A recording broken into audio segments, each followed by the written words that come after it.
अपने फील्ड का बादशाह बन। ऐसा कहा जाता है कि अगर आप किसी भी फील्ड में 10,000 घंटे अपनी ईमानदारी से काम कर लेते हो तो आप उस फील्ड के मास्टर बन जाते हो। मुझे ये तो नहीं पता कि ये सच है या नहीं, लेकिन इतना जरूर पता है कि अगर आप किसी फील्ड में 10,000 घंटे काम कर लेते हो तो इससे ये जरूर शो होता है कि वो फील्ड, वो पैशन आपके लिए कितना जरूरी है। मजा तब तक नहीं है जब तक आप अपने फील्ड का बादशाह ना बन जाओ। मजा तब तक नहीं है जब तक कई साल लगातार मेहनत करके उस मुकाम पर पहुंच जाओ जहां तक पहुंच पाना किसी आम इंसान के बस की बात ना हो। आप में से सबके दिलों में कोई ना कोई सपने जरूर हैं। कुछ लोग आप में से यूपीएससी निकालना चाहते हैं, कुछ अपना बिजनेस बढ़ाना चाहते हैं। ऐसा हो ही नहीं सकता कि किसी भी इंसान की लाइफ में कोई ख्वाहिश ही ना हो। हम जब से पैदा होते हैं, जब से हमें समझ आना शुरू होती है, तब से हमारे अंदर ख्वाहिशें पैदा होने लगती है, इच्छाएं बनने लगती है। हम बचपन में खिलौनों के पीछे दौड़ते हैं, गुब्बारों के पीछे दौड़ते हैं, मन ही मन सोचते हैं कि यार कोई आके हमें चॉकलेट दे दे। धीरे धीरे जब हम बड़े होते हैं ना, स्कूल में जब हमारा एडमिशन होता है, तब हम रिजल्ट वाले दिन सोचते हैं कि पहले नंबर पे आ जाऊं तो कितना मजा आ जाए। जब थोड़े से और बड़े होते हैं तो फिर सोचने लगते हैं कि यार ऐसी कोई नौकरी मिल जाए जिससे मैं बहुत सारा पैसा कमा सकूं, अमीर बन जाऊं। ख्वाहिशें खत्म नहीं होती। मन में हर पल कुछ ना कुछ पाने का इरादा जरूर होता है, भले ही मेहनत का इरादा ना हो, लेकिन पाने का इरादा जरूर होता है। अब लाइफ का दूसरा पहलू समझते हैं। आपको कोई भी चीज तब तक नहीं मिल सकती जब तक आप उसके लिए एलिजिबल नहीं होते। फॉर एग्जाम्पल, अगर किसी जॉब में एमएससी चाहिए तो आप उस जॉब के लिए केवल तब ही अप्लाई कर पाओगे, तभी आपको उस जॉब में लिया जाएगा जब आप एमएससी कर लो। ये केवल जॉब की बात नहीं करी मैं। जब हम किसी बड़े सपने के लिए काम करते हैं तो हमें तब तक अपना लक्ष्य अचीव नहीं होता जब तक हम उसके लिए वास्तव में एलिजिबल नहीं हो जाते। और एलिजिबल तब होंगे जब उसके लिए हम हद पार मेहनत करेंगे। इतनी मेहनत करेंगे कि कुछ महीनों के लिए या कुछ सालों के लिए इस दुनिया को ऐसा लगेगा कि यार एक बंदा हुआ करता था यहाँ पे, कहाँ गया पता नहीं, दिखता ही नहीं आजकल तो। जब आपका जन्म होता है तो एक चीज उसके साथ उसी टाइम पे फिक्स हो जाती है, योर डेथ, आपकी मौत, कि एक दिन आपकी मौत होनी है। मौत के बारे में कितना सोचा आपने आज तक? चलो मैं सोचने को फोर्स करता हूँ आपको। मौत के टाइम हर चीज मीनिंगलेस हो जाती है। आपकी बड़ी से बड़ी जीत और बड़ी से बड़ी हार आपके लिए उस टाइम पे मीनिंगलेस हो जाती है। At the time of death everything becomes meaningless. Your money, your relations, success, failures, complaints, what really matters is that you finally get in through. आप कैसे कैसे आपने अपनी जिंदगी बताई है, केवल वो मायने रखता है। You will be thinking that you had to have an end, कि अब समय आ गया है दुनिया को अलविदा कहने का, उन यादों के साथ में जो यादें आपने इस धरती पर बनाई हैं। आपको नहीं पता आप कहाँ जा रहे हो, आपको कुछ नहीं पता। So what you have is only today. Just live as you like, as you always dream about it. आपको ये समझना पड़ेगा कि अपने फील्ड का बादशाह बनने के लिए आपके पास उस मौत तक का टाइम, लेकिन आपको ये भी नहीं पता कि वो आपकी मौत का दिन कब आने वाला है। हो सकता है वो 5 साल बाद आ जाए, 2 साल बाद आ जाए, किसको पता अगले महीने की 8 तारीख को, उसके बाद आने वाला हो, या कल शाम को आने वाला हो। आई नो आप कल शाम तक अपना ड्रीम अचीव नहीं कर पाओगे अगर ऐसा होता है तो आई एम सॉरी, लेकिन कल शाम तक आप इस तरह से जिंदगी जी सकते हो जैसा आपने अपनी लाइफ के बारे में हमेशा इमेजिन किया होगा। कोई भी योद्धा, कोई वॉरियर, आपने सुना है कभी पुराणों में कि वो हार्ट अटैक से मर गया, या तो वो बूढ़ा होके मरा होगा बढ़िया राजपाट करके, या फिर किसी युद्ध में जवानी में मारा गया होगा। आप भी अपने जीवन के एक योद्धा हो, या तो अपने सपनों को पालो, या फिर सपनों को पाने के रास्ते पे ही अपने प्राण त्याग दो। लोग आपको कुछ भी बोले, अगर आपका ध्यान आपके काम में है ना, तो कोई कुछ भी बोले आप पर बिल्कुल असर नहीं पड़ने वाला। नेगेटिव लोगों से डील करने का एक ही तरीका है कि आप उनकी बात सुनना ही छोड़ दो, क्योंकि आपके लिए आपका काम इंपॉर्टेंट है। अगर आप पर उनकी नेगेटिविटी का, उनके नेगेटिव कमेंट्स का असर पड़ रहा है ना, तो इसका मतलब यह है कि आपके लिए आपका काम इंपॉर्टेंट नहीं है, आपके लिए उनके नेगेटिव कमेंट्स और वो लोग इंपॉर्टेंट है, जो कि उनकी गलती नहीं है, आपकी गलती, क्योंकि आपकी चॉइस है वो लोग और उनकी नेगेटिविटी। आपकी चॉइस, आपका काम नहीं है, दैट इज योर मिस्टेक। वो अपने नेगेटिव कमेंट्स बोलने का काम ठीक से कर रहे हैं, आप अपना काम करने का काम ठीक से नहीं कर रहे हो, गलती आप में है।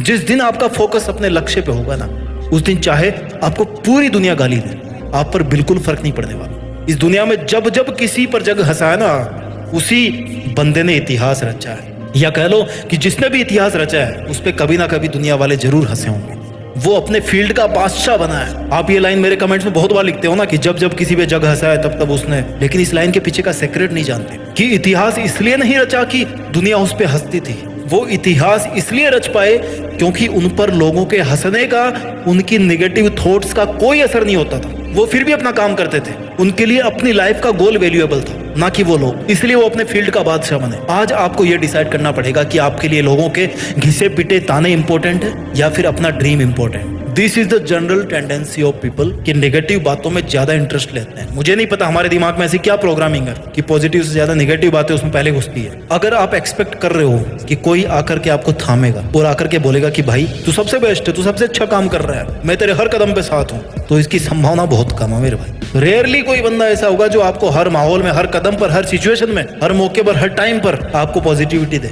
और वैसे भी यहाँ तो रिश्ते निभाने के लिए भी भैया जेब खाली करनी पड़ती है, यही दुनिया की हकीकत है। तो इस दुनिया से क्या उम्मीद करोगे? लोग ये कहते हैं कि ऊपर वाले ने सारी की सारी समस्या उनकी जिंदगी में भर दी है। जो लोग ये सोचते हैं ना कि उनकी लाइफ में कुछ नहीं बचा, उनको एक बात बोलना चाहता हूँ कि माँ कितनी ही बूढ़ी हो जाए, कितनी ही बीमार हो जाए, कितनी ही मुसीबतों का सामना करना पड़े अपने बच्चों को पालने के लिए, उसके बदन का कपड़ा कितना ही पुराना हो जाए, उसके आंचल की खुशबू जो है ना, वो कभी अपना वादा नहीं भूलती। माँ के आंचल की छाया में तब भी वही सुकून होता है, उसकी खुशबू तब भी वैसी ही रहती है, उसकी ममता की चमक तब भी एक आशा का रास्ता दिखाती है। उस आंचल के नीचे भले बड़े इंसान से ज्यादा खुश नसीब इस दुनिया में कोई भी नहीं है। अगर तुम्हें पैदा करने वाली इतनी महान है ना, तो फिर तुम्हारे इरादे और तुम्हारी मेहनत छोटी कैसे हो सकती है? समस्याएं आएंगी, आपको अपने फील्ड के टॉप तक पहुंचने में बहुत सारी समस्याएं आएंगी, but remember it's not only you who is in the problems, there are millions others too. करोड़ों लोग हैं समस्या में। जो समस्या आपको है ना, लाखों लोगों को है वो समस्या।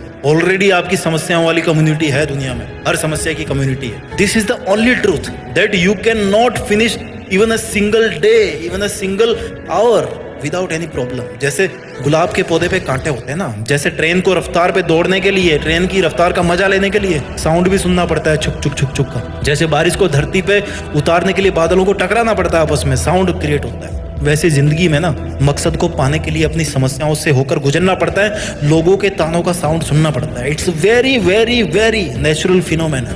You have to learn to rise against all odd. हजार विषमताओं के बाद भी उठ जाने वाला ही असली हीरो होता है। दीमक जैसा बनके अपने हर दर्द से ऊपर उठ के अपनी समस्याओं का चूर्ण बनाना पड़ता है। अगर मेहनत करते करते तुम हार जाओ ना, तो इस बात का जवाब ढूंढना कि हम गिरते क्यों हैं, ताकि बेहतर तरीके से उठना सीख सकें। ओके, इसको इस बात से समझो, जब किसी को एक लंबा जंप मारना होता है तो उसको 2 कदम पीछे लेना पड़ता है, राइट? आप फिल्मों में देखते हो, जब एक कार को स्टंट दिखाना होता है तो उसको पीछे लेना पड़ता है, पहले स्पीड देनी पड़ती है। The same thing applies to our life also. When life push you back, जब आपको कभी लाइफ में ये लगे कि आपको लोगों ने पीछे छोड़ दिया है, या आप पीछे छूट रहे हो, या जिंदगी आपको वापस पीछे की तरफ धकेल रही है, it means this is the perfect time to make a jump. This is the perfect time to have a ride. दौड़ के जाओ और उछल जाओ सबके ऊपर से। ये पीछे रुक जाने का टाइम नहीं है, ये पीछे से आगे आके छलांग मारने का मौका है। जिंदगी के इशारों को समझिए। हमारी लाइफ में प्रॉब्लम्स क्यों आती है, हमारी लाइफ में हार्ट ब्रेक्स क्यों आते हैं, हमें अपनों से दूर क्यों होना पड़ता है। हार्ट अटैक तो 1-2 बार ही आता है लाइफ में, हार्ट ब्रेक्स हर रोज आते हैं। हमें अपनों से दूर क्यों होना पड़ता है, हमें कुछ भी आसानी से क्यों नहीं मिल जाता। Because if you can dream big, if you can challenge and fight with big problems, तो आप निश्चित तौर पर अपने फील्ड के बादशाह बन सकते हो। समस्याएं आपको कमजोर बनाने नहीं आती, वो आपको जीतना सिखाने के लिए, जीना सिखाने के लिए आती है। आज अगर आपके पास कुछ नहीं है तो इसका कारण ये दुनिया, ये मुश्किलें, या आपका फैमिली बैकग्राउंड नहीं है। कौन है इसकी वजह? It's only you, your self. केवल आप ही वो एकमात्र वजह है जो ये पूरा नक्शा, पूरा सीन बदल के रख सकते हो। वीडियो के अंत में यही कहना चाहूंगा कि जिंदगी में रोना भी पड़ता है और आंसू भी छिपाने पड़ते हैं। और सबसे बड़ी बात कि दुनिया की आड़ में एक सन्यासी बनकर मेहनत भी करना पड़ता है। और अगर आपके अपने फील्ड के बादशाह बनने के सफर में कोई आके टांग लगाए, आपको डिस्टर्ब करे, आपको डिमोटिवेट करने की कोशिश करे, तो याद रखना, किसी ने सच ही कहा है कि इंसान को खुद की नज़र में सही होना चाहिए, बाकी गलतियां तो लोग भगवान पे भी निकाल देते हैं। अपना ख्याल रखिए, आगे बढ़ते रहिए और मेहनत के दम पर अपने फील्ड का बादशाह बन के दिखाइए। और अपने फील्ड का बादशाह बनकर देश में अपना ही नहीं बल्कि दुनिया में देश का नाम कीजिए। जय हिंद, वंदे मातरम।